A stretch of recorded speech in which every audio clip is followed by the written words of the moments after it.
And stay with me. I have some more details about now Israel declaring a 48-hour state of emergency as it launches attack on Hezbollah. The preemptive strikes were conducted. The Israeli military says its warplanes are hitting Hezbollah targets in Lebanon after detecting moves to fire missiles and rockets into Israel. Now, in self-defense and in retaliation, Hezbollah has also launched a wide-scale drone attack on Israel. There is a possibility of more attacks on Israel and Hezbollah. My colleague Mohammad Ghazali stays with me for more details. Ghazali, what has led to this escalation?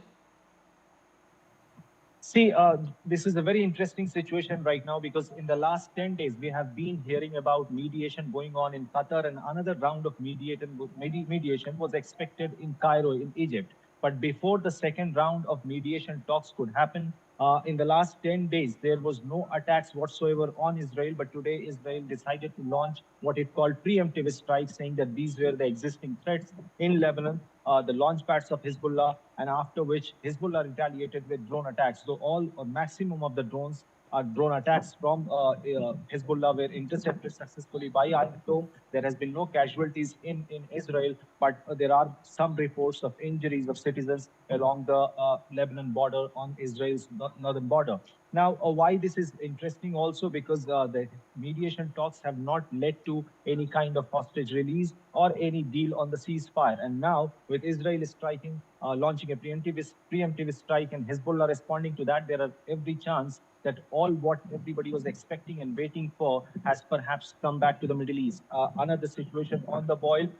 Everybody was expecting that perhaps the ceasefire talks have kept Iran at bay, and that is why Iran was not attacking after Ismail Haniyeh, the Hamas political bureau, political chief, was killed in Tehran. So amid all these preemptive strikes have yet again boiled the situation in Middle East. Now we'll have to see whether Hezbollahs in Lebanon are joined by any other external parties to launch a counter attack on Israel later.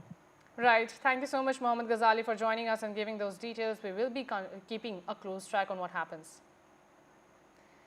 Now, in some other news, 8 days turns into 8 months in space for two NASA astronauts. Indian origin astronaut Sunita Williams will now return to Earth only in Feb next year. Sunita Williams and Butch Wilmore, who flew to the International Space Station in June aboard Boeing's faulty Starliner capsule, will return on a SpaceX vehicle in Feb next year, deeming issues with Starliner's propulsion system too risky to carry its first crew home. The Boeing Starliner will return uncrewed. This will probably be the first time a spacecraft will be switched to bring astronauts back. NDTV's science editor Pallav Bagla brings us the details. But first, listen in to what NASA Administrator Bill Nelson had to say.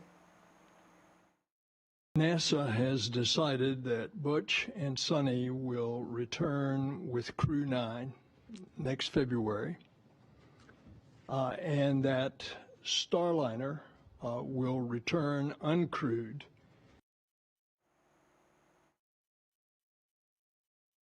NASA has confirmed that Indian origin astronaut Sunita Williams will now stay at the International Space Station till February 2025. Astronaut Sunita Williams and her crewmate Butch Wilmore went to the International Space Station on a Boeing Starliner in June 2024 on what was to be an 8-day mission. The 8-day mission has now been extended to 8 months. This is essentially because the Boeing Starliner, it was on its maiden crewed test flight, and the Starliner has been designed with the help of both Butch Wilmore and Sunita Williams, has faced problems.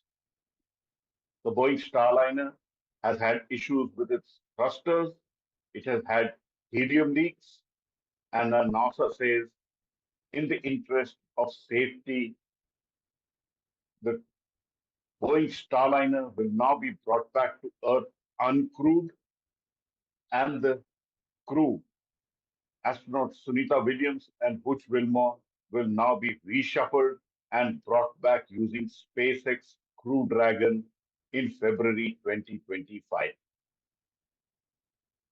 Both Butch Wilmore and astronaut Sunita Williams are veteran astronauts.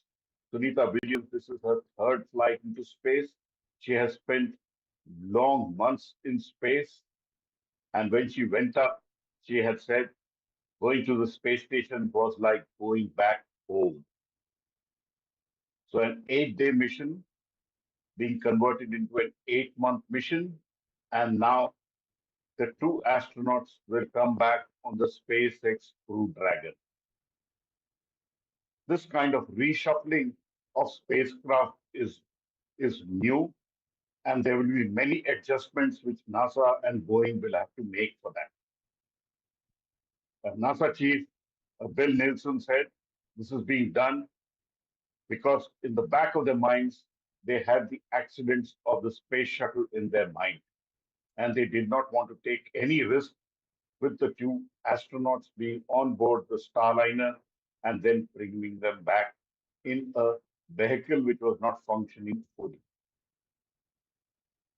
So it's really egg on the face of Boeing, but Boeing still continues to say that the Starliner is safe and it will come back in an uncrewed flight and will perform its duty. NASA has also said that they will continue with the program of the Boeing Starliner, but as of now, astronaut Sunita Williams, who was to be in space for 8 days, has already spent over 2 months at the International Space Station, and now she will spend a full 8 months in the low Earth orbit around the Earth. The International Space Station has in all 9 astronauts there. They are all safe and they will all come back to Earth sooner than later. The setback for the Boeing Starliner is big, but astronaut Sunita Williams will be back on Earth in February 2025, now traveling back on the SpaceX Crew Dragon. In New Delhi, Pallav Bagla for NDTV. And with that, it's a wrap, but slipping into a very short break. More news and updates do continue on the other side.